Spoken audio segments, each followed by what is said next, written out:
All right, good afternoon. Welcome to the joint meeting of the Glendale City Council and the Glendale Housing Authority here on May 24th. It's being called to order at 2:04 p.m. May we please have roll call? Councilmember Ajanian. Present. Brotman. Here. Devine. Najarian. Here. Mayor Kasakian. Here. And can we please have roll call for the Housing Authority? Authority member Ajanian. Present. Agajanian. Present. Devine. Here. Kasakian. Here. Najarian. Here. Parazian. Here. And Chair Brotman. Here. May we have your report, please? The agenda for the Tuesday, May 24th, 2022 joint public meeting of the City Council and Housing Authority was posted on May 17th, 2022 on the bulletin board outside City Hall. Thank you. Can you please read the first item on the agenda? One, Community Service and Parks regarding acceptance of grant funds from the U.S. Department of Housing and Urban Development for the 2021 Continuum of Care Program and the City of Glendale's 2022 Homeless Point in Time Count. A council motion approving acceptance of grant funds in the amount of $2,741,171 from the Department of Housing and Urban Development for the 2021 Continuum of Care Program, and authorizing the city manager or designee to execute all agreements, certifications, and documents necessary to accept and implement the funds. B, council motion to note and file the City of Glendale 2022 homeless count and survey report. C, Housing Authority motion approving acceptance of grant funds in the amount of $2,741,171 from the U.S. Department of Housing and Urban Development for the 2021 Continuum of Care Program, and authorizing the executive director or designee to execute all agreements, certifications, and documents necessary to accept and implement the funds.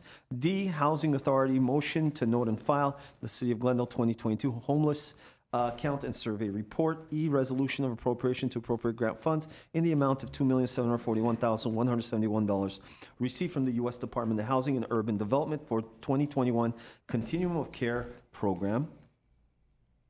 Thank you. Mr. City Manager. Yes, good afternoon. Mayor Kasakian, members of City Council, Chair Brotman, members of the Housing Authority. I'm going to invite Audrey Sayan, our Homeless Programs Manager, to provide you the report on this item. Thank you, Mr. Gulanian. Good afternoon, Mayor Kasakian, Chair Brotman, members of the Housing Authority, City Council. My name is Arsene Sayan, the Homeless Programs Manager, and I'm here to provide a presentation of our 2022 Homeless Point in Time Count. Thank you. I am happy to announce that this year we received $2.6 million from the Department of Housing and Urban Development to fund all of our existing homeless programs here at the City of Glendale. We did not receive additional funds that we requested for two of the projects.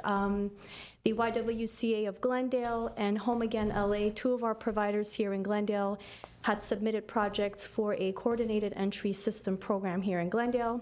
Unfortunately, this year we did not receive those funds. However, we will continue to apply on an annual basis to secure additional funding in the future. With that said, I'd like to start the presentation for the homeless count. A couple of pictures for all of you. Okay, I'm going to go over, just provide an overview of the count, the purpose of the count, why we do this on an annual basis, and some key findings and recommendations that we have included as part of our report, and that'll conclude I'll include my presentation. We always get asked on an annual basis, why does the Glendale Continuum do this? Why do you get up in the mornings, count the homeless on the streets and in your sheltered programs? And there are a few reasons for that. One of the main reasons is to meet HUD's requirements. HUD has reporting requirements that the continuums have to meet in order to continue receiving the COC program funds that we apply for. We, however, do not have to do a unsheltered count annually. We choose to do this because it does give us a little bit more insight on some trends in our community, what our homeless clients are facing with, and it allows us to allocate our funds to based on the need. It also allows us to develop a local community and countywide strategies to meet the goal of ending homelessness in our communities. The Glendale Continuum does take the lead on this count. Homeless services staff does lead these efforts. Of course, we get a lot of support from our community agencies, our volunteers. Actually wanted to thank the Glendale Police Department for their support year after year, keeping our volunteers safe, our staff, and our community members. And of course, our Information Services Department also helped us prepare our survey online, which has really helped streamline our homeless count process and has made it more efficient in terms of data reporting. This year, we conducted the count on February 25th. We had a morning count and an evening count, and it included our just the regular street count. We also made sure to reach out to our emergency shelters, our transitional housing programs, our rapid rehousing and supportive services housing programs, our local hospitals, clients who were currently staying in our hotel programs that were paid for by the city or our agencies, which was something new that we had done this year as well, and various services, service sites such as the Verdugo Job Center, Glendale Community College, Catholic Charities. We have a full list of agencies on our comprehensive homeless count report that will be posted on our website today. So, the 2022 count revealed a total of 225 homeless persons, sheltered and unsheltered combined. In 2021, we did not have a count due to COVID. However, in 2023, there were 169 unduplicated homeless persons on our streets and in our shelters. This represents a 33% increase in our homeless count. We also provided a historical chart in case you are interested in looking at previous years, just to give you an idea of where the city is in terms of reducing homelessness in our sheltered and unsheltered population. So the unsheltered count, we had a total of 103. In 2020, we had 75, so there was a 37% increase in our unsheltered population. These were folks that we encountered on the streets on the day and night of the count. The sheltered count revealed 122 individuals and families. In comparison to the 2020 count, we had 94. There was a 30% increase in our sheltered count population. So I do want to point something out here. Even though the percentages, you have an increase in the unsheltered population by 37%, whereas you have a 30% increase in your sheltered, I do want to point out the numbers. As you can see, we actually have more individuals and families that we have counted in our sheltered programs than we have on our streets, which is what you actually want to see, because it means we have more programs that we're offering, and we're able to capture those individuals and families. Mainly the Emergency Solutions Grant CARES Act funding that was awarded to the city as a result of the pandemic. We were able to increase the number of rapid rehousing programs, interim housing programs, therefore are now able to capture those individuals and families, our sheltered population. So in a way, it is a good sign that we're actually helping more people through our sheltered programs. We also provided an unsheltered population by location. 66% of the total number of clients were on the street, outside, meaning no place to live, no interim housing. 22% we were able to locate in a car, van, truck. 6% we did come across some encampments, tents. 2% at a bus stop, train station, and 1% were clients who were in our motel program. 3% did not respond. Before you Where go they're on, can I ask a question? Sure. Back to the last slide. What is this third box to the right? Can you explain what that's saying? Oh, sure. So the count includes our emergency shelters. So for the sheltered population, we work with our emergency shelters to identify the clients that are staying there. So 74 people were staying in some type of an emergency shelter program, and 48 were from our transitional housing program. So a significant number of our clients actually were coming from domestic violence DV programs, which is something to also make mention that during the pandemic, we actually did see an increase in domestic violence, and our transitional housing program captured 48 clients in their program during the night of the count. Okay, So- and, sorry, is the emergency shelter all Essentia? No. The emergency shelter does include Essentia. We have a 45-bed shelter at Essentia, but we also have, for example, Home Again LA, Family Promise of the Verdigos. They also have homeless families that are staying at different sites, throughout Glendale or in LA, but we only capture the clients that are here in our COC on the night of the count. And then we have the YWCA as well. We consider that an emergency Yeah, shelter, not? correct. Okay. Yeah. 48% were in our transitional housing program through Door of Hope. 48, not 40, percent. I'm sorry, 48 yes, Individuals. clients. Door of Hope. Clients. Door of Hope is our only agency in Glendale that operates a transitional housing program. They provide rental assistance for up to 2 years for homeless women and their children who are fleeing domestic violence. They are the only TH program in Glendale. Okay, thanks. Sure. Excuse me. Yes. When we look at this, so in 2020, we had 169 unsheltered people, right? No, go back. Go back to the same Well, page. oh, okay. See, in 2020, it's 169 people that were on the street. And in 2022, it's 225, right? But I remember in 2021, we had 153. So how come from 153 we went to 225? In 2001, we didn't conduct a homeless point-in-time count. We did a HIC count, it's called a housing inventory count, which only captures individuals who are in our permanent supportive housing programs, our transitional housing programs, but it wasn't an unsheltered and sheltered count. So the 169 actually includes the sheltered and the unsheltered population. It's combined. Okay, Yeah. all right, thank you. I also want to note that 46% of the overall population, the 225 individuals and families that we counted, 46% were unsheltered and 54% were sheltered. So again, you see that comparison in the percentages. You have a higher percent of families and individuals who are in our sheltered programs. I also want to highlight the chronically homeless unsheltered population. HUD really favors COCs who are able to reduce the number of chronically homeless individuals specifically in their communities. And we have done just that. In 2020, we had 24 chronically homeless clients on our streets or persons on our streets. This year, we have 9.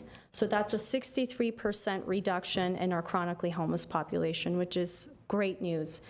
The sheltered population, as you can see, we went from 14 in 2020 to 22 currently, which shows that a lot of the folks that are on our streets, the vulnerable population, they are transitioning from the streets into our sheltered programs. There's a 57% increase. And I do want to note that when we say chronically homeless, there is a specific definition that we have to follow. It's HUD's definition of chronically homeless, where a client has to be consistently homeless for 1 year or has to have 4 episodes of homelessness in the last 3 years that are equivalent to 1 year. I know, that's a lot. But we did include the definition in here. They also have to have a disabling condition that is expected to be lifelong in order to qualify as chronically homeless. And we do prioritize housing placements for this particular group. We had quite a few clients who actually said, we have been homeless for more than a year, but unfortunately they did not meet this specific definition of chronically homeless. And we do continue to work with these clients regardless. A question. Mrs. Sayan, what is the capacity of these shelters? Is it maxed out or? We are deprived when it comes to shelter beds in our COC. We have a 45-bed shelter at Essentia that's open to all. We have a 16-bed shelter at YWCA that serves homeless women and their children who are fleeing DV and individuals. And then we have, of course, our transitional housing program, but that transitional housing program is limited to only 13 households. So yes, we are, in our COC, we are deprived of shelter beds. Wait, Yeah. You said, sorry, if I'm right, Mm-hmm. 45 and 16, but then you didn't, then there's Home Again LA, you said has some. Home Again LA, it's not a congregate shelter. It's kind of, they work with the local congregations to secure some type of interim housing. They do utilize LA Family Housing in LA for motel vouchers. So that's more scattered. You know, clients stay at different places, whereas in Glendale specifically, in terms of a congregate shelter, we only have Essentia, YWCA. Those are the two main shelters in Glendale. Okay, but Home Again LA does have some, whatever, not congregate, but they're do. considered shelter beds in Glendale because we have that as part of our count, right? Yes. So how many, do you know how many? We have, I What can't is tell, that? it That depends on varies? the, exactly, Yeah, it varies. okay. They do actually work with the city of Glendale to utilize Measure S funds to place families in the motel program that we have. And I have to say, that program has been so effective and helpful to us. We're able to issue a motel voucher for up to 30 days for homeless individuals and families until the agencies can come up with a housing plan to transition them out into EHV, emergency housing voucher program, or any other programs that are available. But in terms of me giving you an exact number, unfortunately, I wouldn't be able to. But I do want to say that a lot of our agencies are requesting funds and support from the city, from the COC for interim housing programs. There is a great need. Okay, thank you. Just to give you a quick age demographics, of the 225 total persons counted, 20% were under the age of 18. And when we say this, these are children that are accompanied. We did not come across any minors, youth under the age of 18 that were unaccompanied. 78% were 25 years of age and over. 2% of that population were between the ages of 18 to 24, which we consider transitional age youth. And 14% were over 65 years of age. I do want to say that there is, this is kind of concerning for us because we are seeing a lot more homeless clients who are stating that they're becoming homeless for the first time as aging adults. So 62 and over, that's something that we are going to keep a close eye on because we are seeing an increase in that population. And of the total 225 homeless persons, 80% were adults. 20% were children under the age of 18. Again, as I mentioned, no unaccompanied youth. 71 out of the 32% of the population were persons and families with children. This is another area that we need to look at. There was a 9% increase in our homeless families this year in the Glendale COC. And 68% were individuals without children, which is 48% decrease from 2020. And I think part of this has to do a lot with our focus on chronically homeless individuals. One of HUD's national objectives is to reduce homelessness among individuals, chronic homelessness. And so a lot of the transitional housing programs that were previously funded are no longer funded by HUD. So homeless families, this is something that we definitely need to keep an eye on. And key findings, some subpopulation characteristics. We only came across a small portion of the total 225 persons that we counted were veterans. We were only able to come across 3 that were unsheltered, which is a 63% decrease from 2020. One thing that Glendale is doing is we are consistently reducing the number of homeless veterans in our community. And a lot of them stated that they became homeless as a result of loss of income. Divorce was another big one. For our sheltered population, we came across 4. 1 identified as female, and the other 3 were male. And we also tend to see that we have a lot more female veterans that are more willing to access the shelter and get services, whereas the male population, they tend to be a little bit more resistant to shelters and services. But we continue to work with this population and prioritize. We want to make sure that we get all of our veterans housed. Yes. Yes, did any of these veterans identify themselves with PTSD or any complications? You know, during the count, it's kind of difficult to have everyone answer the questions. Sometimes the individuals that we come across don't feel comfortable sharing certain details about themselves with us. So the information that we have and the data that we have today, it's really based on how clients answer the questions. And they do choose to not answer some of our survey questions, which is completely fine. But we will get into, actually, we do have a breakout of the health conditions for the population. Some do answer and some don't. During this specific count, 19% of the adults identified themselves with severe mental illness, about 34 individuals. 3% identified themselves with having some type of substance abuse disorder, about 6 individuals. 11% were adult survivors of domestic violence. 13% stated they had physical disability, and 2% indicated that they have HIV or AIDS. So this is based on the respondents. You know, not all 225 unfortunately answered the question, so we go based on what we have. About 59% of the respondents indicated that they became homeless in Glendale. Some contributing factors were loss of employment. About 25% indicated it was due to loss of employment. 15%, it was a result of unexpected illness. 13% indicated it was due to rent increase. And 9% indicated a result of divorce. In the comprehensive report, we actually have a breakdown of the rents. They did specify the rent amount, what they were previously paying, and what they were asked to pay. And so we do have a nice breakdown on our comprehensive report on the rents. The 2022 homeless count showed a 27% increase in the male homeless population and a 26% increase in the female homeless population. Same number of self-identified transgender homeless as we had previously. And we do have the breakdown here.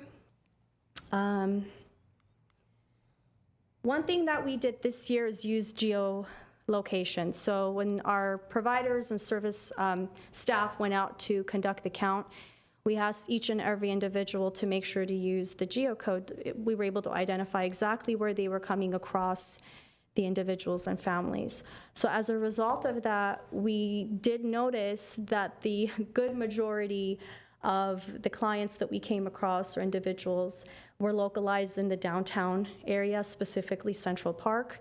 That's where we noticed a high number of homeless clients, as indicated in the map.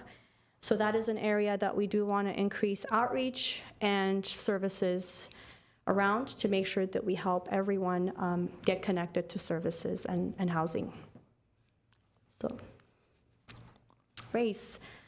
64% of the population identified themselves as white, of which 66% were sheltered and 34 were unsheltered. One thing we did this year was also plug in the Armenian population, especially since in Glendale we predominantly, based on the population and the Armenian population, we wanted to capture that data as well. And we discovered that 10% of the unsheltered population were of Armenian descent. So we will be keeping an eye on that too, in addition to the Black or African American groups. One of the things we're doing is trying to develop a more equitable system in our housing programs.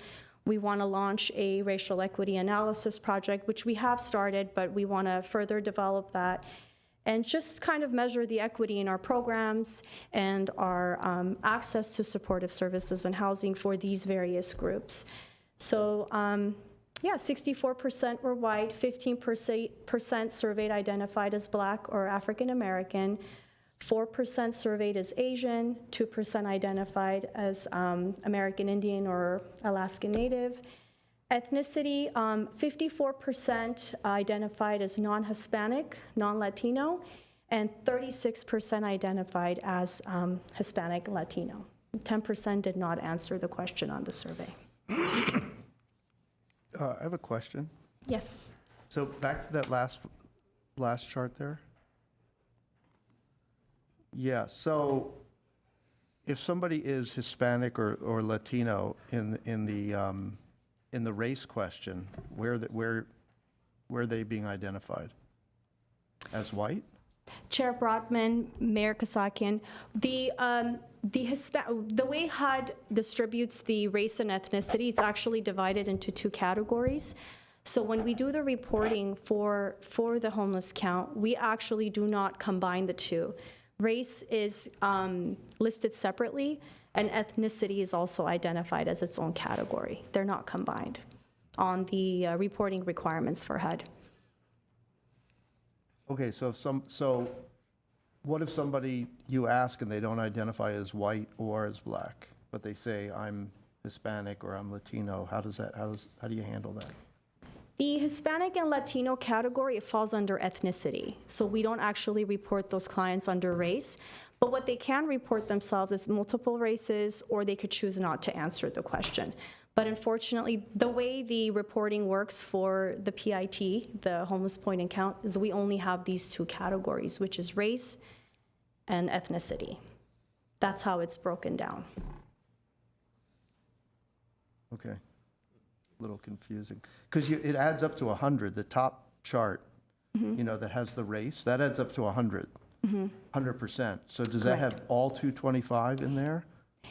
Or is this just of the ones that reported a race? Correct. So this would be, Chair Broadman, the race would be reported on its own category, but the same 225 clients who responded to the race questions would also respond to with the ethnicity.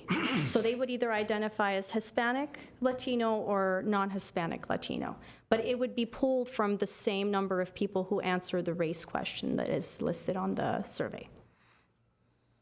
Okay. So you might be able to identify as white, and you might have multiple races, or you might say white, non-Latino, white, Latino. We give them that option to identify themselves. So it's all self-identification. Exactly. Okay. Correct.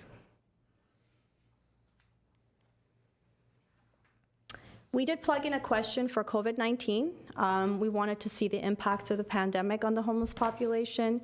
And based on the response, we were a bit surprised to see that only 7% of the 54 unsheltered respondents experienced loss of income due to COVID. We weren't able to capture this information from all of our sheltered clients because we didn't have a survey for our sheltered clients. The data is pulled from our homeless management information systems. However, we were able to capture this information from the unsheltered population. So only 7% stated that they experienced loss of income due to COVID. 49% indicated that they did not, and 49% did not answer. So what are the next steps for the Glendale COC? What is our focus? It's to prioritize housing placement for the unsheltered, chronically homeless population, working closely with the subpopulations, veterans, working with our clients and addressing their mental health issues, various substance abuse issues, DV, domestic violence, youth, seniors, of course, and persons with HIV/AIDS and other disabilities they might have.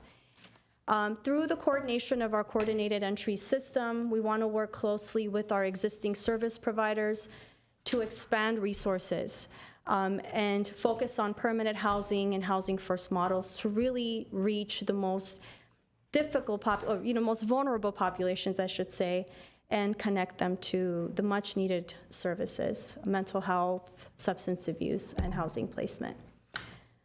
Continue to work strategically to reprioritize available funds, to reallocate programs that are no longer HUD's priority, to maintain its competitive status, and continue to secure renewal and new funding. And what we mean by this is we want to work with our existing COC providers who are subrecipients of the COC program grant funds, And we really want to reprioritize some of the programs. We want to reallocate some of the funds to create a more robust homeless program system, COC system, and really help identify some of the gaps that exist in our community. And we have a few funding recommendations. The first recommendation is to use the city's Measure S funding to provide affordable housing and to end homelessness in Glendale. The second recommendation would be to continue use the LA County Measure H funding to also prevent and end homelessness in Glendale. One of the things that we're doing with the county is working with them to have a little bit more flexibility with the Measure H dollars to be able to come up with our own strategies, not our own strategies, but strategies that focus more on the needs of our COC. And so that's something that we are currently doing, and we hope to see more flexibility there. Recommendation 3 is state funding, to use the state of California funding the Homeless Housing Assistance and Prevention, it's called the HAP program, to increase interim housing programs in Glendale, and to improve collaboration with mainstream and healthcare providers. This is another great need in our COC. We do not have enough shelter beds, as I had previously mentioned. We would love to see some funding be designated to increase the number of our interim housing programs and shelter beds for our community. And we would like to coordinate and bring in the mainstream and the healthcare providers to provide the ongoing supportive services and provide healthcare management. We will be using a portion of the HAP funds, HAP Round 3 funds, to work on a strategic plan for the Glendale COC. This is something that's required in order for us to continue receiving state funds, so that is something that we will be working on this year. In fact, we have already started on the draft action plan. Recommendation 4 would be to continue working with the veteran population to end homelessness among the unsheltered veterans in our community, and children as well. Children and families would be recommendation number 5. And to continue to work with our service providers to apply a housing-first approach for the chronically homeless population, to work with this vulnerable population without any preset conditions, and to basically build rapport and eventually get their buy-in to work with us for housing placement. And lastly, our last recommendation would be to continue to expand our existing outreach program, specifically with our Glendale Police Department, to continue to provide robust outreach services in our community. That would be our final recommendation. And I also have our motion. We are requesting for the Housing Authority and City Council to accept and approve the COC grant funds in the amount of $2,741,171 from the Department of Housing and Urban Development for our 2021 Continuum of Care program. So with that said, that concludes my presentation. Okay, thank you. Thank you. Councilmember Devine. Okay, thank you. Thank you. Very, very comprehensive report. Thank you very much. You're very welcome. Thank you for your time. Of course, of course. My question, I have one or two. In the survey, it was mentioned, one of the questions was, are you currently attending school in Glendale? And the answer was yes. And there were 8 homeless, and I'm assuming they are unsheltered. I don't know, unsheltered or sheltered. Are we doing anything to help these 8 students? Are we collaborating or doing anything right now, knowing that these 8 are out there? Yes, of course. Councilmember Devine, yes, we are working with the Glendale Community College. In fact, this year we coordinated with GCC, Andre Manukian and his team, to capture all of the students who are currently homeless and attending school at GCC. And they were wonderful. They were able to get us, I believe it was 8. I can't remember the exact number, but yeah, it's been there. 8 homeless clients who were attending school, some full-time, that did not have a place to stay. We are working with GCC to connect them to EHV. In fact, one mom, a single mom with 11 children, was recently placed as a result of a referral made by the Glendale Community College. She was sleeping in her vehicle here in Glendale with 11 children. Oh, my God. And so we were recently able to work with GCC to get that family in. But we will continue collaborating with GCC to make sure that we capture all of our students who are currently homeless and attending school. Yes. That's great. That just, I think is exemplary of how hard you all are working. I thought it was very significant in the report that we have more sheltered than unsheltered. I thought that was, I felt it was significant. I didn't realize that that was something that in this type of report is very, very significant. So it seems that we are doing okay. I ask about the possibility of extra funding from Measure S, if that is something that this council could do in order to gain more beds. And I don't know exactly how you would do that, get more beds. I don't know if it's hotels or vouchers, more apartment landlords donating. What's the process?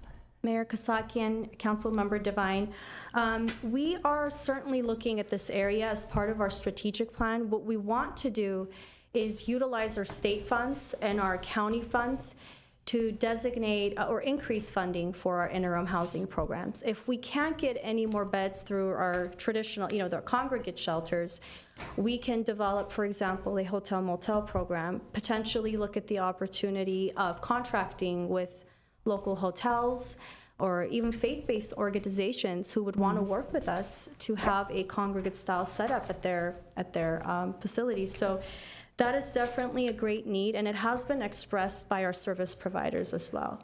Especially during the pandemic, a lot of our families got hit pretty hard. The local congregations who were working, for example, with Home Again LA, they had to shut down their doors because of the pandemic, or they weren't able to take the number of clients that you would typically see or work with. So that is one of the recommendations that we have, is to prioritize funding for interim housing programs. So, Thank you. Great, yes. great. The other thing that I was, I don't want to use the word surprise, but took pause, was the fact that most of these said that they were homeless because of losing a job or income, and it wasn't because of rents. And I felt that proved that we're doing something right in helping our residents with their rents and trying to, in so many ways, prevent homelessness. And something seems to be working, and that's a good thing. Not that, it's a good thing, but what I'm trying to say is that rent was not the cause of most of this homelessness, and I think that's great. I think the other important thing is you're very close. We're very close to 0 veterans, and I think we have to keep working at that very hard. I think of all of they deserve to have a chance. When you are out there asking doing this survey, and the homeless say that they are homeless because they lost their jobs, do you try to bring them into the program and tell them that, there are jobs everywhere. There's so many jobs out there. It just seems like, bring them all in and put them in a job, get them jobs. Do you? Councilmember Devine, yes, we do. I think this year it was pretty remarkable to see our Glendale Police Department team out there along with our service providers. And because now they have the experience with the outreach program, they actually know a lot of the clients that we come across, and even at times they were doing the intake while we were completing the survey. So we make sure to hand out information during the count for the clients to follow up with the agencies. If they don't, our outreach staff, our frontline staff, they see these people on a daily basis, so they know to follow up with them, to encourage them to utilize services. And to get connected. Yeah. So the thing with the point in time count, it's a great way for us to kind of see the trends and where we're at in terms of homelessness, but the downside to it is just the one-day count. It's a snapshot. So you don't, unfortunately, capture everyone out on your streets. We came across a family in a car, stranded in the middle of nowhere, 7 a.m. or 6 a.m., and unfortunately, we couldn't count the family. We knew they were possibly homeless with a 3-year-old in the back of the car. But by the time we got to the family, they drove off. So there are a lot of people who are invisible. You're not able to capture everyone in your community. But the folks that we do come across, now with the expanded support of outreach, we're able to work with those clients to get them in for services. I know Yeah. our police department does an amazing job, and I think with collaborating with Essentia and other entities, it's, we have a good handle.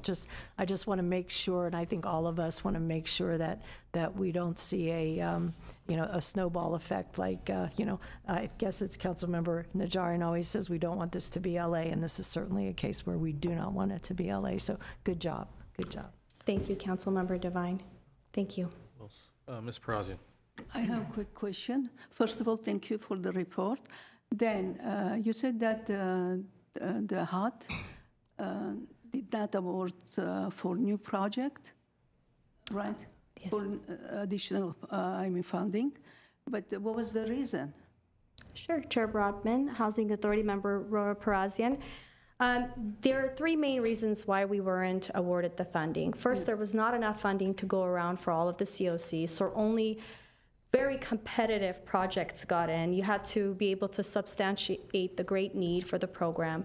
But the 3 areas mainly were our response to COVID-19, which we're still trying to get more information from HUD on this category and why we didn't score. We got 11 out of 21, which was pretty low, and we're not exactly sure why, since Glendale did quickly mobilize and we had so many programs that we offered, mobile showers, Project Room Key, you name it, portable restrooms, and our agencies quickly mobilized too to take on more clients. But again, it did come down to there was very little funding to go around for these bonus funds. The second main reason was our system performance measures. In 2020, a lot of our agencies were impacted by the pandemic again. So there was a reduction in our congregate shelters, the number of clients we were serving. So our numbers went down significantly in 2020. However, I am happy to say that this year we're doing great in our performance measures. Our numbers are starting to come back up. So I think this year we'll do a lot better on the competition and the scoring. And the last reason is a really big reason that I think this is the second gap in our COC is connection to healthcare providers. None of our agencies were able to contract with a mainstream service provider or a healthcare provider to show that their clients are utilizing healthcare, they have access to healthcare within our continuum. That's one other area that we really need to strengthen our COC is finding LA healthcare providers, whether it's locally or regionally, to be able to have our clients gain direct access to much needed healthcare services, including mental health, substance abuse, other chronic illnesses that are preventing them from becoming self-sufficient. Even stalking. Yeah, so those were the 3 primary reasons. I am happy to say that we scored really high on 12 or 13 other categories. I mean, we got 100% on most of our other categories. Those were just the 3, unfortunately, that we need to improve on. Okay, thank you. You're welcome. Councilmember Najarian. Thanks, Arsene. What is the most common ending to the story that starts, I was homeless and I got into the Glendale continuum of care? You know what I'm saying? I mean, what's our Councilmember. I don't want to make it sound like data, but what do you see? Do folks obtain jobs? Do their lives get turned around? Or is this just a temporary thing? They go back to the streets? What do you see? Good question. Councilmember Najarian, that is a great question. I'm going to try to answer it to the best. We see so many different types of people that come through our continuum, but I do, and I'm not just saying this because I'm proud of our city, but we truly have an incredible city, and our COC programs, we're a smaller COC, so we're able to link clients to services a lot faster than if a client was to utilize services in the LA COC. They get lost. There's so many different programs and agencies. Clients go from door to door and they don't end up getting placed or getting services. So a lot of people tend to like our city and our COC because of the services and the connection. But we are a small COC, and the funding that we receive does not allow us to serve every single individual that comes to us that is not from Glendale. So that is one of our challenges. We do see that Glendale opens its doors to everyone, regardless of where they're from, what city they're coming from, and there's always some end result. The clients either get connected to employment services, clients get connected to interim housing, whatever we currently have. There is something that the clients always receive when they come through our doors, that we don't turn anybody away in our COC. And there's a lot of accountability and oversight. We're able to tell where these clients are coming from, what type of services do they need. And at some point in the process, the coordinated entry system process, they do get at least 1 or 2 types of services in our COC. But to answer your question, I think that it's really challenging to be able to answer your question exactly, because I think the need is a lot greater than the funding that we currently have. So one of the things that I would like the COC to do is to really start prioritizing our programs, our shelter beds, our overall, just our COC services for those who are visible on our streets here, the unsheltered population. There has to be greater accountability and oversight to make sure that we're not overlooking our unsheltered population here in Glendale because we have this no wrong door approach to everybody else that's coming in. So we've got to kind of balance that out a bit better. But I hope I answered your question. It was a tough one. You didn't exactly answer it, but I understand it was a loaded question because there's so many different outcomes depending on the individuals that Yes, that you come across. So, but thank you for your work of course. speaking to us today. And we are Brotman. very we're data driven. So we have data on everyone who comes through our COC. And that's one of the things that we're really working on, is capturing every single individual or family that comes through the Glendale COC to be able to identify what their needs are, how long they remain homeless, how do we reduce recidivism once they are housed. We're really keeping a close eye on recidivism as well, because it's not just housing people, it's making sure they're able to maintain their housing once they're in their program, so. Councilmember Brotman. Okay, thanks. Great report, and the whole process of the homeless count, for good job organizing that. So, you've mentioned a few times that we don't have enough shelter beds. How many shelter beds do you think, roughly, we are short? Chair Broadman, that would be a bit difficult to answer. So we have 103 unsheltered clients that we came across on our street. So if we can at least, at any given time, if we could even secure 5 or 6 shelter beds, to have those beds available when we do need them, that would work for us. We don't even have that. So if we come across a homeless individual that needs a shelter bed, we can't guarantee a bed on the spot. They have to get on a waiting list, they have to go through an assessment process, and they kind of have to be included as part of this overall homeless population. Doesn't matter where they're coming from. Everyone has equal access to those beds. So to answer your question, even if we could get 5 or 6, I'll be honest, that is a huge help for our COC, especially for the chronically homeless population. But one thing that we're seeing is happening is we get a client, he's willing to go through a shelter, let's say, there's no shelter bed. So what do? We come in, we issue a hotel voucher for 30 days until we can secure him a spot in our shelter program. Then we transition that client from the hotel programs into our emergency shelter. But that doesn't always work because, again, sometimes we don't have a voucher program available. We have very small amount of funding that's available currently for our hotel program. So it goes back to increasing interim housing. Yeah. If we could put more money in interim housing programs, I think that would be very beneficial for our COC. So if somebody walks into Ascensia or somewhere else and says, I just arrived in Glendale and I'm homeless, or I just became homeless, I was kicked out of my apartment,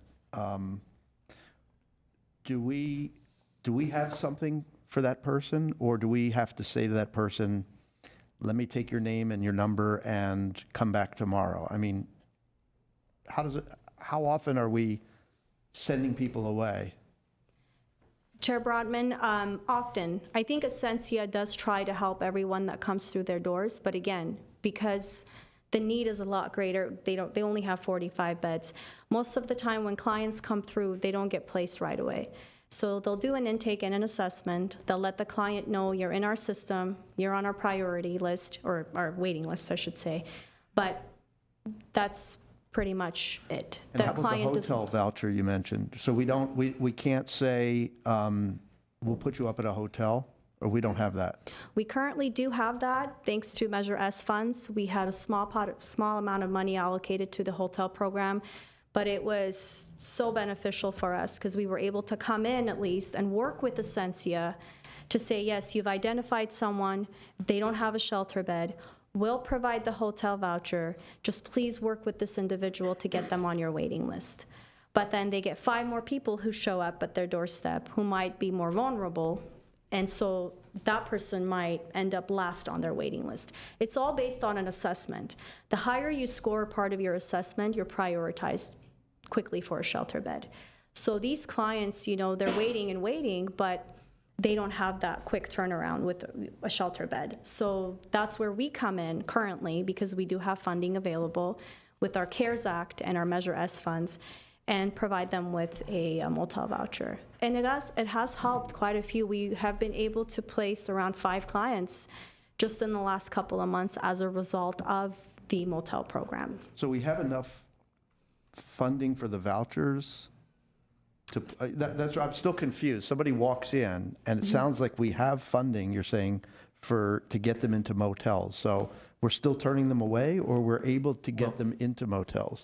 From my understanding, when we do outreach to them, we can put them in a motel through the program or the funds that we have allocated. But in order for them to transition them from the motel into some sort of permanent shelter, they need to go through Essentia. And the problem right now is that Essentia doesn't have enough beds, or its beds are taking up. So I apologize, Councilmember Brotman. I just because as you're asking these questions, they're questions I have as well. Of the beds that Essentia has, what percentage would you say of the people that are unsheltered and are going through that transitionary period where we can then come in with an emergency housing voucher for them, right? Which would be like the Section 8 vouchers that we receive that we can allocate. What percentage of those people currently at Essentia would you say are Glendale homeless population? Mayor Kasakian, based on our last data analysis, 83% of the shelter beds that were being occupied are non-Glendale. So a great significant number of clients that are utilizing our shelter beds are coming from different places outside of our Glendale COC. And that is, I think, one of the issues that I have. I'll turn it back over to Councilmember Brotman. I'm just trying to understand really where the gap is. So it sounds like somebody walks in and we can put them in a motel. We have the funding. Do we have the motel rooms? Or where's the gap? Is it the money? Is it the rooms? Is it both? Chair Odman, it's a little bit of everything. Currently, we have been able to utilize, just to give you an example, we have $20,000 in Measure S funds that can be used for hotel programs. We have already spent $16,000 of that 20, and we've only been able to help 8 people, of which 5 have been placed currently through EHV and other housing programs, but that's a small number. But the $20,000 was able to help us get 8 people housed, which is significant when you talk about the unsheltered population. But that funding is going to come to an end. We don't have a lot of money left. And the Emergency Solutions Grant, the CARES Act funding, we had a small amount of money sitting there that we decided to use for a hotel program because we felt that there was a great need. Our clients had nowhere to go, not enough shelter beds, but that funding is coming to an end too. So to answer your question, currently we don't have designated funding or a permanent source of funding to help fund our agencies for non-congregate style shelters, like a motel program. Currently, there is no such program in our COC once the ESG funds come to an end, which is a very small pot of money that we're looking at. So one of the things, the recommendations that we had was to establish interim housing programs to come in and have a long-term solution to create more beds, whether it's at a shelter, whether it's a motel program, whether it's working with our faith-based organizations. to have something in place so that our clients have a dedicated bed to go to when they are in need and they want to access services. So that's one of the gaps. Yeah, I guess, you know, I guess what I would like to see is a specific set of asks to us. I mean, if it's a matter of, you know, we only have a few $1,000s, I think this council would be willing to put some Measure S money into this. Doesn't sound like a lot of money would be needed, just to make sure that if somebody walks in, we can at least get them into a hotel for 30 days. We're not turning them away. So that's basic, right? Then I know once they're in the hotel, we have 30 days to find the next place for them to go, and that's not, you know, so that's another problem, right? Correct. I know we have this emergency housing voucher program, and we have a lot of unused vouchers that are available. I think what I've heard before is we don't necessarily have enough landlords that are willing to accept them. So I guess what I'm saying is I would really like to see a concrete set of recommendations, what it's going to cost, what it's going to take. For instance, you know, we did set aside money for this incentive program for landlords for our regular Section 8. I don't know if that money can be used for the emergency housing vouchers. Do we need more money because there's probably more resistance bring a homeless person in as opposed to a regular Section 8? But that's what I would like, because I think we probably would all like to see these numbers come down, right? And it doesn't sound like it's an exorbitant amount of money that's needed. And all these numbers, you know, this is great, but it's just a lot of data, and I'm trying to boil it down to what do you recommend this council do? What are you going to ask us? That's what I would like to see. Sure, Chair Broadman, absolutely, and I think that's exactly what we want to do. It's part of the reason why we're we're working on the draft action plan. As the strategic plan develops, we do want to pull in our providers, the stakeholders, the community to say, what are your needs? What are your asks? Where are the gaps? So we do need to work on a gaps analysis, but I can certainly say that one of the greatest need in our community is to create more shelter beds. Interim housing program, that's an area where we lack. And again, we also need to provide a lot of support to our clients. The EHV program does have the landlord incentive, so they do have funds to support landlord incentive. And in fact, our Measure H dollars also, we do have money designated for the landlord incentive program. But I think the interim housing is key, and also just the supportive services for clients, just their basic needs. You know, something as, you know, purchasing furniture, household items, things like that. We don't have funding currently designated for these basic needs of our clients. So that's something that we will definitely work on with our service providers as we're launching our strategic plan, and we will certainly bring that back to council and to the Housing Authority to get your recommendations and approval. But there is definitely a great need in our shelter beds. I can honestly say we get so many calls at the city saying, where do we go? Where do we go? We want a place to stay. We have nowhere to go. And that, I think when you do provide housing, whether it's temporary, it still helps the clients kind of figure out what they want to do next. Where if they're sleeping on the streets, it's a lot more difficult to get our clients connected to services. Yeah, I mean, we often hear people say, you know, there's a certain percentage of the homeless population that is service resistant. I've heard, you know, you all say that as well. But for somebody who is willing to come into our program and accept the services that we offer, I think we would all want to be able to say we have a bed for that person.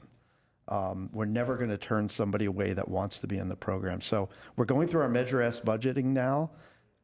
Tell us what we need. Tell us what you need so that we can get to that point where our only problem is, you know, the truly resistant. Not our only problem. That's an exaggeration. No problem. I think Mr. Galanian wants. Okay, and I'm done. That's, thanks. Thank you. Mr. Mayor, members of City Council, Chair Brotman, members of the Housing Authority, as Mrs. Sayan mentioned, they are working on a strategic plan, and once that gap analysis is completed, it doesn't necessarily have to be part of this budget adoption process at any point in time. If it's council's desire and wish, we can always add funding to that program as necessary to provide the number of beds or additional hotel vouchers as you seem appropriate. So my issue is this, and we have a certain number of unhoused, unsheltered individuals in Glendale that we have counted to the best of our abilities. Some will not be captured. Certainly, there's likely more than what we have. The end goal is to put them in some sort of permanent housing and help them with programs. In order for that to happen, there's a middle entity. In our case in Glendale, that would be Essentia, right? So there's partnership between the city and Essentia. But as we're trying to process our homeless population through, if you can imagine this in a diagram, there's additional individuals coming into that program, which are taking up the spaces which would be normally reserved for the population that we're serving with the tax dollars, with the funding measures that we have set aside for that purpose. So if we were to add money anywhere else, but the relationship and the process doesn't change, all we're going to be doing is just throwing more money at a problem without getting the end results. We have, from my understanding, and I've been dealing with a couple of individuals directly with staff and trying to get them into a program where they can eventually be off the streets. And I can tell you personally, firsthand, that it's a very frustrating process to have no beds available for someone who is homeless in Glendale, who wants to be off the streets, who is not service resistant, and not be able to provide that. How much money do we provide to Essentia directly from the city or through any of the funds in order for them to provide this service? In the last year and a half, or almost 2 years, we've provided over $2.7 million to Essentia for homeless services for the Continuum.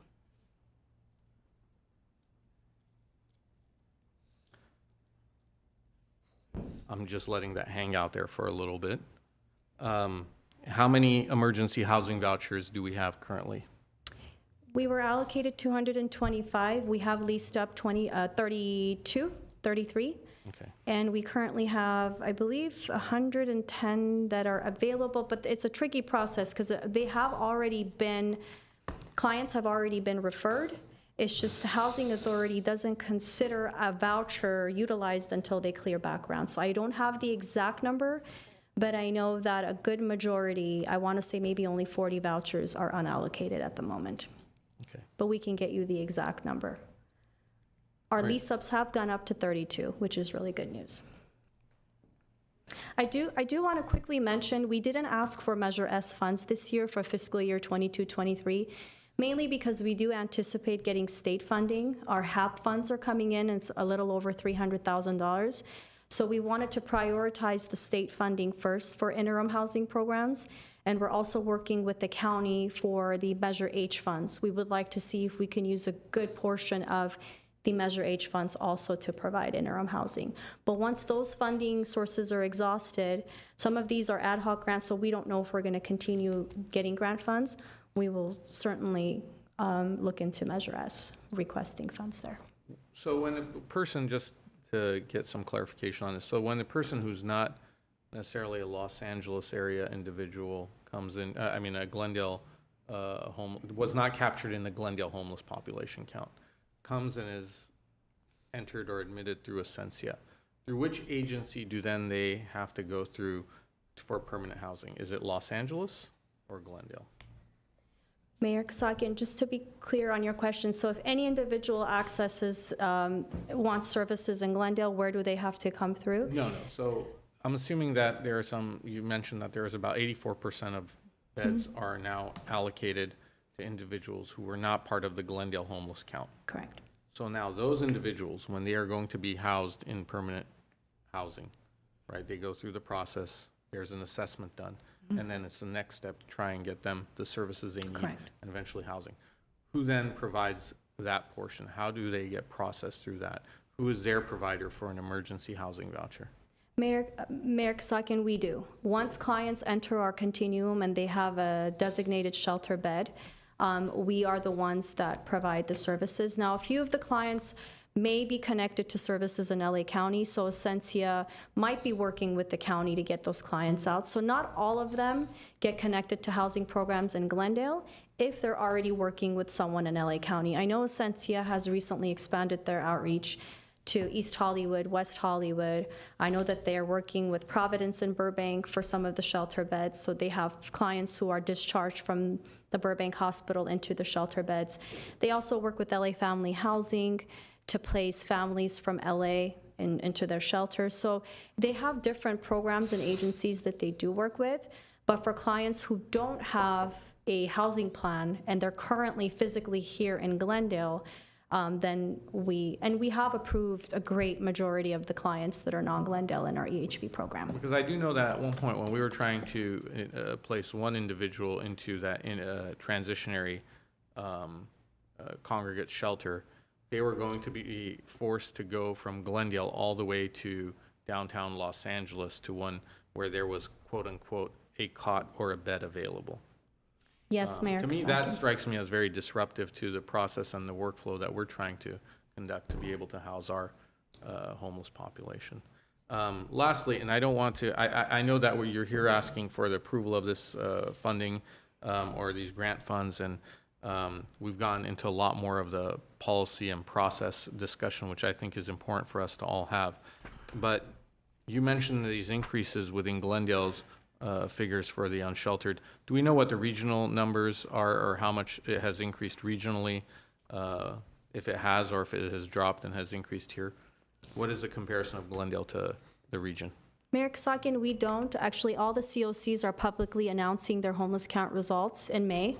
I think Pasadena just announced theirs, but we will work with the Southern California COC Alliance. They will release those numbers to us shortly, and we'll be able to share that with you. I think LASA will not be releasing their homeless count until July. So they'll be able to publicly announce their count results and towards the end of July. But the rest of the COCs will have those numbers for you end of this month. Well, I'll conclude my questions and comments. I'll only say that you've done a very good job. You continue to do an excellent job. Glendale is fortunate to have the staff that we have working on this. I will recognize Councilmember Agajanian in just a second. But, I want also the message to go out to anyone watching that Glendale continues to do its share and more in trying to serve our unsheltered, at-risk populations. From the very beginning, from having a cold winter shelter here that other cities participated in, and then when we tried to work with other agencies, they did not continue the program. It came to an end because a lot of individuals in various communities did not want unhoused individuals in their neighborhoods. We have, and always will, do what is right by our residents, by those individuals who need help, and I thank you for leading that effort. Councilmember Agajanian. Can we go to page 6, please? The slide? Yes, slide 6.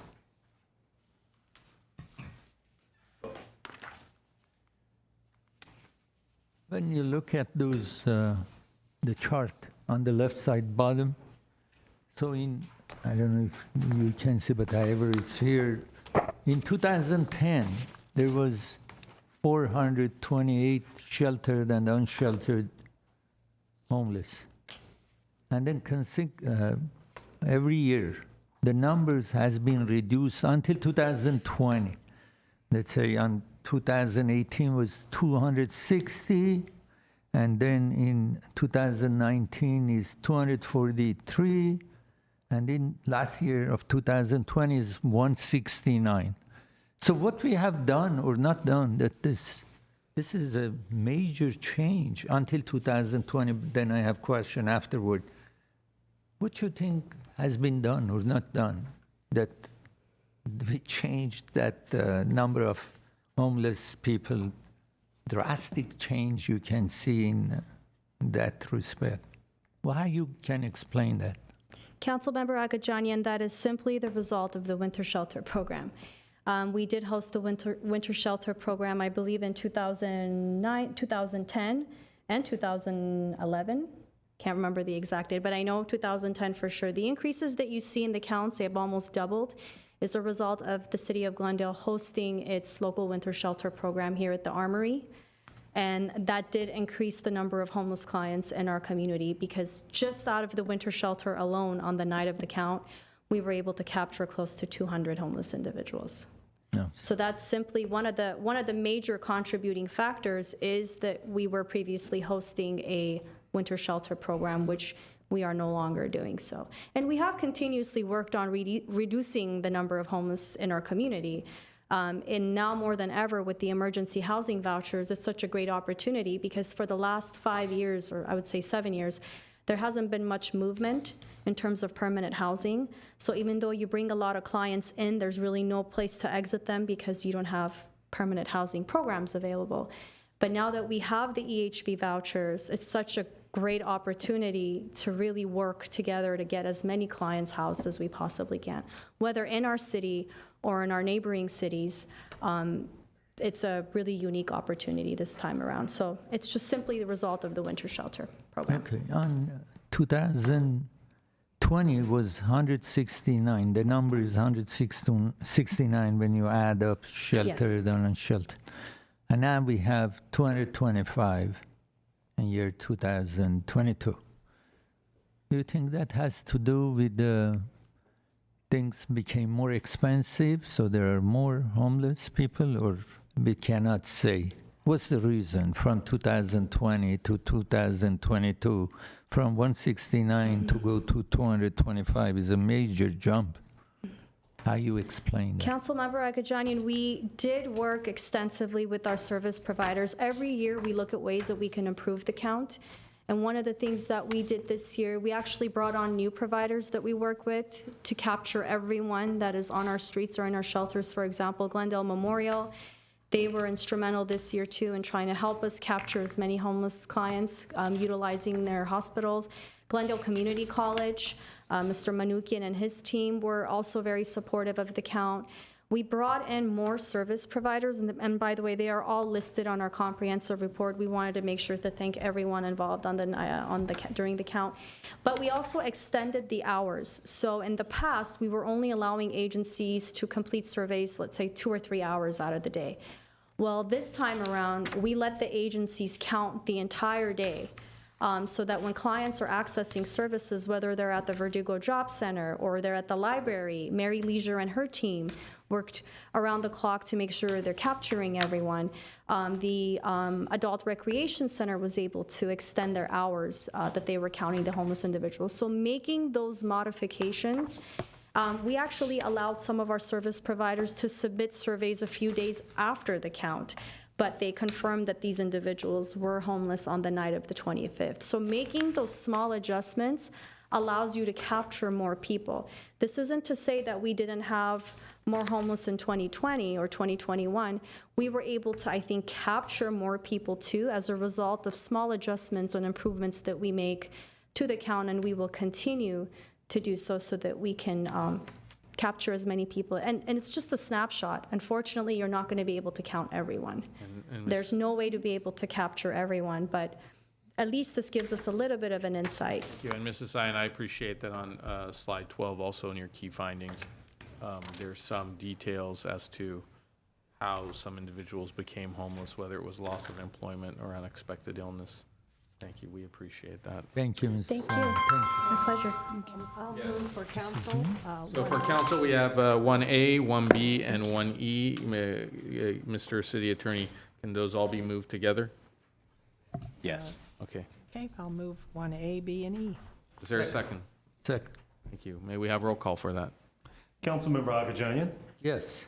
Brotman, Yes. Devine, Yes. Najarian, Yes. and Mayor Kasakian. Yes. Already member. I'm sorry? No. No, and We have 2 items for housing. for the Housing Authority, what are the numbers? I'll- I'll go ahead. move 1C and D. I'll second. E and D? Okay, and roll call, please. Authority member Agajanian, Yes. Agajanian, Yes. Devine, Yes. Kasakian, Yes. Najarian, Yes. Parazian, Yes. and Chair Brotman. Yes. All right, what is next? We have another item on this agenda. Next will be community development regarding housing authority, execution of an affordable housing agreement and ground lease associated with Harrower Village LP, a California limited partnership created by Adobe Communities for a proposed 100% adorable rental senior housing project on housing authority owned land at 912 and 920 East Broadway and 117 South Belmont Street. A housing authority resolution approving an affordable housing agreement and ground lease with Harrower Village LP for housing authority owned land and at 912-920 East Broadway and 117 South Belmont Street in Glendale, California, 91205. B, resolution of the appropriation to provide funding in support of the Harrower Village, a 100% affordable rental senior housing project. Mr. Galanian? Yes, thank you, Mr. Mayor, members of City Council, Chair Brahman, members of the Housing Authority. This is a very important milestone as our housing staff have been working hard and making great progress towards the development of this 100% affordable housing that will create 40 residential units for our vulnerable senior population. This being one of the 3 projects that this housing authority has acquired in the last few months, or last year.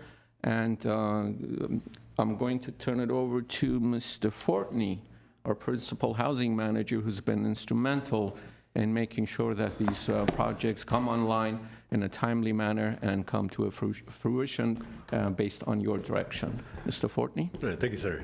And good afternoon, Mayor Kasakian, council members. Good afternoon, Housing Authority Chair Brotman, Housing Authority board members. Mike Fortney, your principal housing project manager. So the project for you, 920 East Broadway, also known as Harrower Village.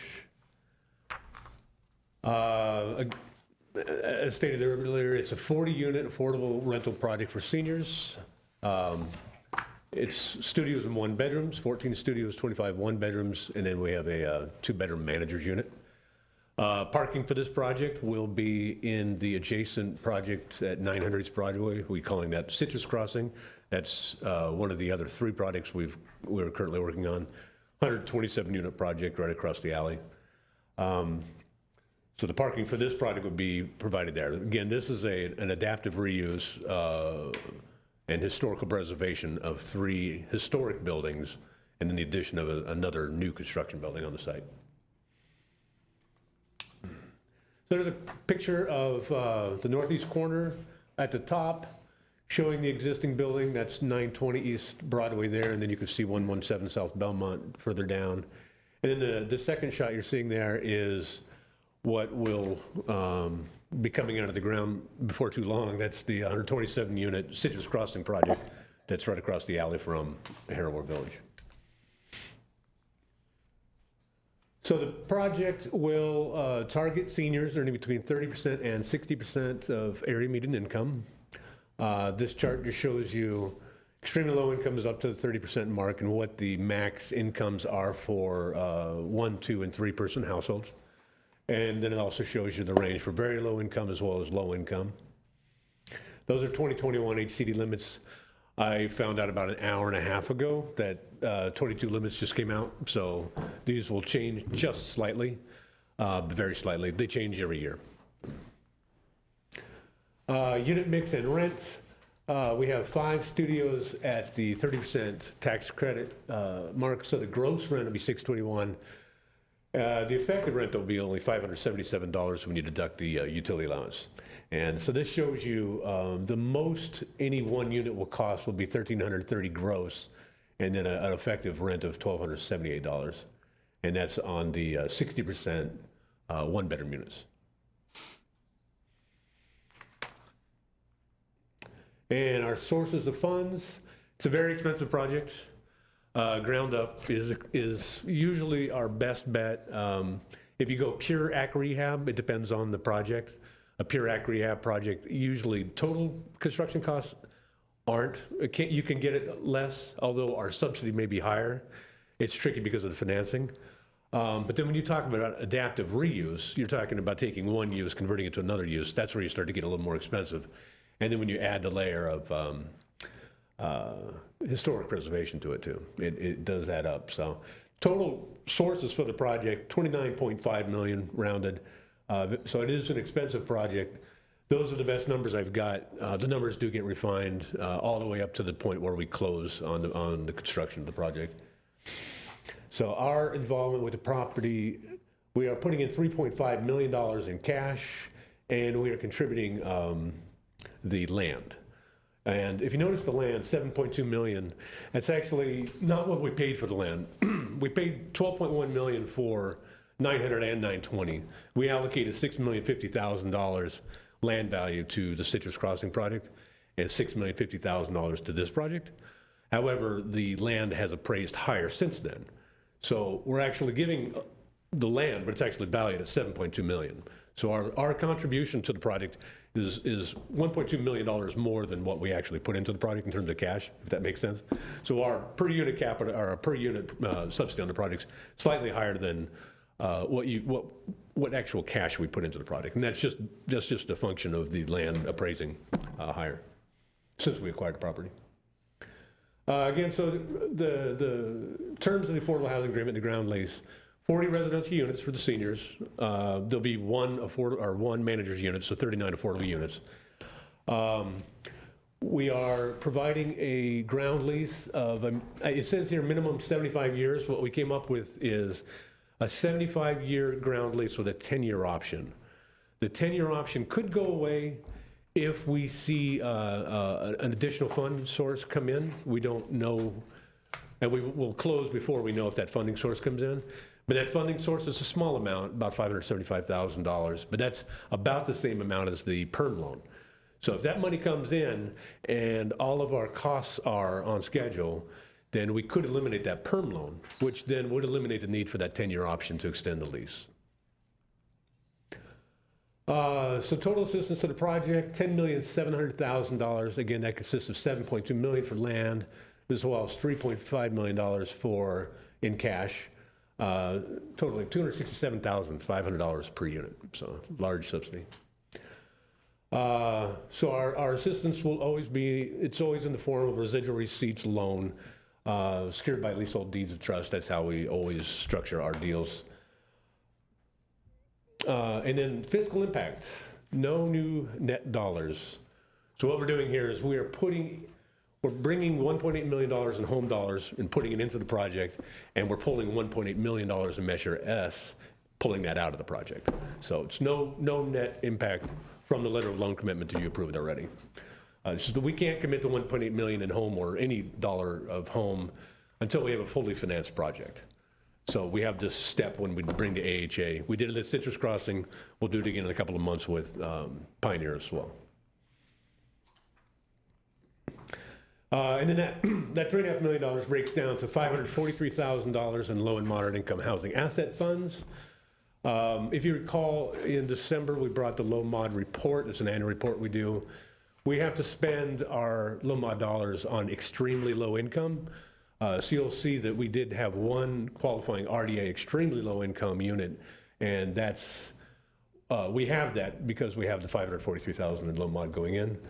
In addition to that, we have $1.157 million in Measure S dollars that'll go in, and the $1.8 million in home dollars. That's the cash money going in. We bought the property, the $6,050,000 that we spent Measure S dollars to acquire the property.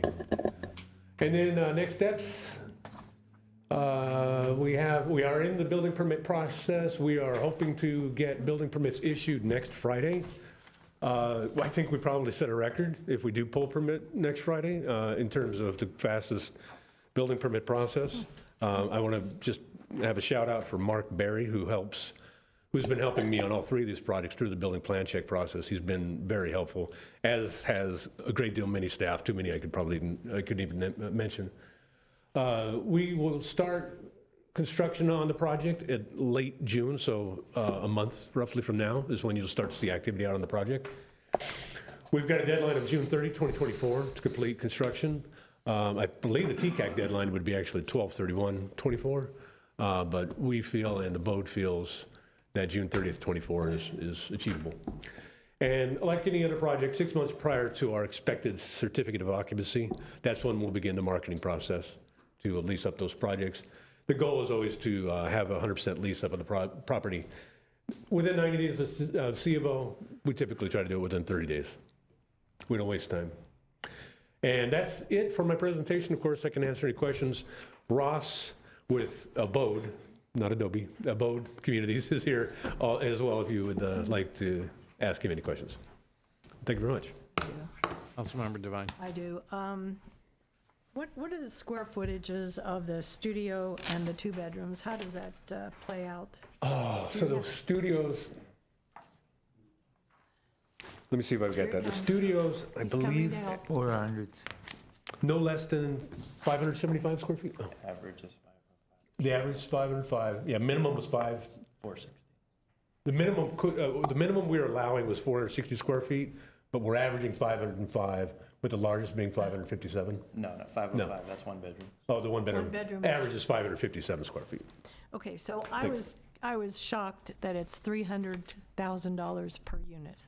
And I know that you you tried to explain why. Can you go into a little more depth on that? Yes, absolutely. You're right, Councilmember Devine. It's pretty shocking, the price on these. So there's several reasons why the per unit subsidy on this product is so high. The first would be there isn't any economies of scale. It's a 40-unit project. So we don't get the economies of scale that we get on a larger project. 40 units is the bare minimum to do a 9% tax credit deal, really. In the past, I think we did something like a 30-unit deal, but that's in the past. 40 units, you couldn't make it pencil for a smaller project. So you have that. Then you also have the fact that this isn't just a ground up. This is not just an ACK rehab, but it's an adaptive reuse. And we have the element of the historic preservation. So we have all of those elements working against us to bring that per unit subsidy up and the total development cost per unit up.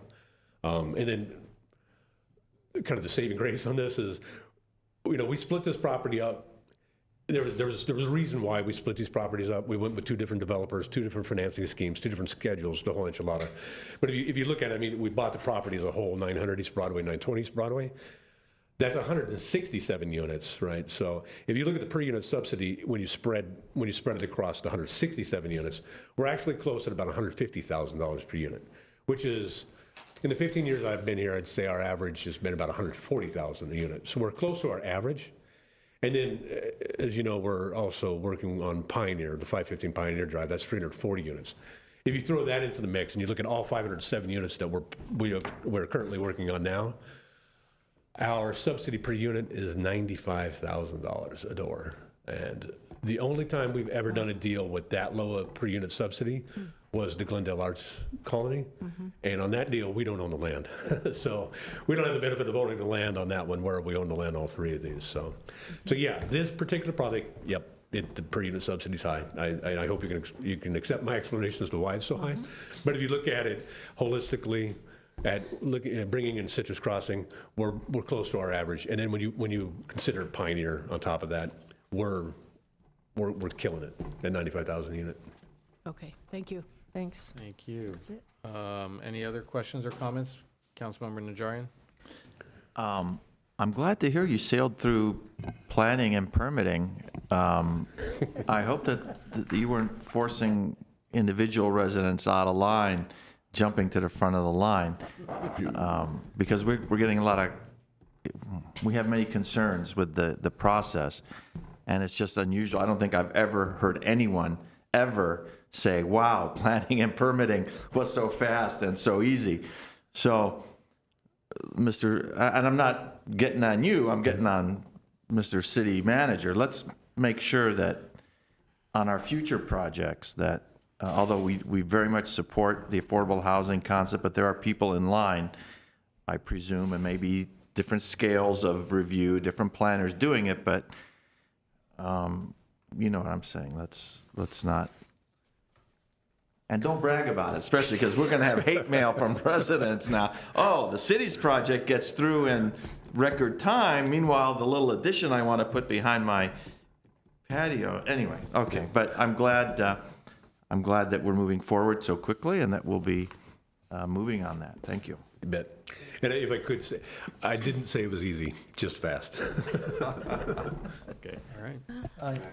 Councilmember Agajanian. I still have concern about the manager's unit to be two-bedroom. I raised this when I was the mayor. I said, why there's all studios and one-bedrooms and the manager has two-bedroom? Maybe you want to switch this two-bedroom with a one-bedroom for the manager and two-bedroom maybe somebody else with the kids or big family comes to two-bedroom. Why the manager is the king of the building? I mean, what is this? And what's the square footage of the two-bedroom? Do you know that? Do you know that number off the top of your head? So Councilmember Agajanian, I know we've had this conversation before. And the explanation that I've given you before, the reason what we have, we give the resident manager a two-bedroom apartment.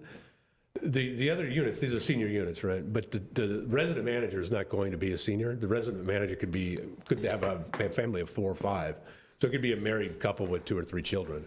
So it's industry standard to give the resident manager a 2-bedroom apartment, but it's been our practice to do that as well. Because you're not, again, you got single or married seniors living in the studios and 1-bedrooms, but the resident manager is not restricted to be 62 years of age or older. And more than likely, it's a younger family that's going to be occupying that 2-bedroom unit. So that's why we do it. All right. Okay. Any other comments? If there are none, would anyone like to, now, are both of these for Housing Authority? Is it? Are we moving the items? I know the first one is, but, 2A is housing. 2A is and 2B is council. Yeah. all right. So I'll take a motion for 2A, that's the affordable housing agreement and the ground lease, right? Second. So moved. Okay. Roll call? Authority Member Ajinian, Yes. Agajanian, Yes. Divine, Yes. Kasakian, Yes. Najarian, Yes. Parazian, Yes. and Chair Brotman. Yes. So I move for the council then. All right. Do we have a second? Second. All right, may we have roll call? Councilmember Agajanian, Yes. Brotman, Yes. Divine, Yes. Najarian, Yes. and Mayor Kasakian. Yes. Is there any other action required? That's it. Thank you very much. Thank you. There's no authority or member or staff comments on this, then we'll entertain a motion to adjourn the Move to adjourn. special for joint city meeting for council. council. Do we have a For second? Second. Adjournment for, And motion to For adjourn for housing. Housing. Move to adjourn for housing. Second. all right, we are adjourned. Thank you. And our special housing authority meeting was canceled. So the item that was on there, and by the way, we didn't have any callers. The city clerk had noted that. That's why I didn't ask if we had callers on the last item. So the special housing authority meeting has been canceled. With that, let's have a roll call for the Glendale City Council meeting. Councilmember Agajanian, Present. Brotman, Here. Divine, Here. Najarian, and Mayor Kasakian. Here, please read the closed session items into agenda. Closed session 1A, conference with legal counsel pending litigation, Crown Castle Fiber LLC versus City of Glendale et al., USDC case number CV 10-08518, 0DW-JCX. B, conference with legal counsel pending litigation, Bensis versus the City of Glendale, LASC case number 18-STCV 05002.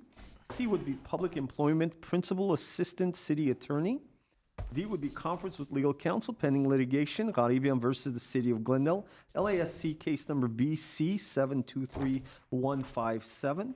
E would be conference with labor negotiators.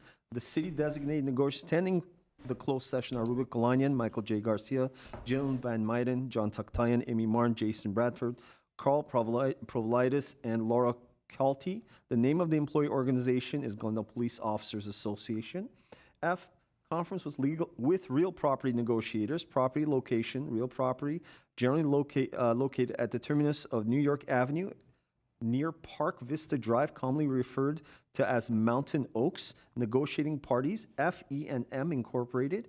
Employees Defined Contribution Plan Trust dated July 10th, 1984. Agency negotiators attending the closed session are Rubik Golanian, Michael J. Garcia, Jillian Van Meiden, John Taktalian, Silvio Lanzis, Jason Bradford, Christine Powers, and Onik Bulanikian. Instructions to the negotiators will concern the price and terms for the acquisition of property. G, conference with legal counsel pending litigation. F, E&M Incorporated, Employees Defined Contribution Plan, Trust dated July 10th, 1984, versus the City of Glendale et al., LASC case number BS 16989. Mr. Attorney, do you anticipate reporting out on any of this? Mr. Mayor, we anticipate reporting out items 1A and 1C. Okay. With that, let's recess to closed session.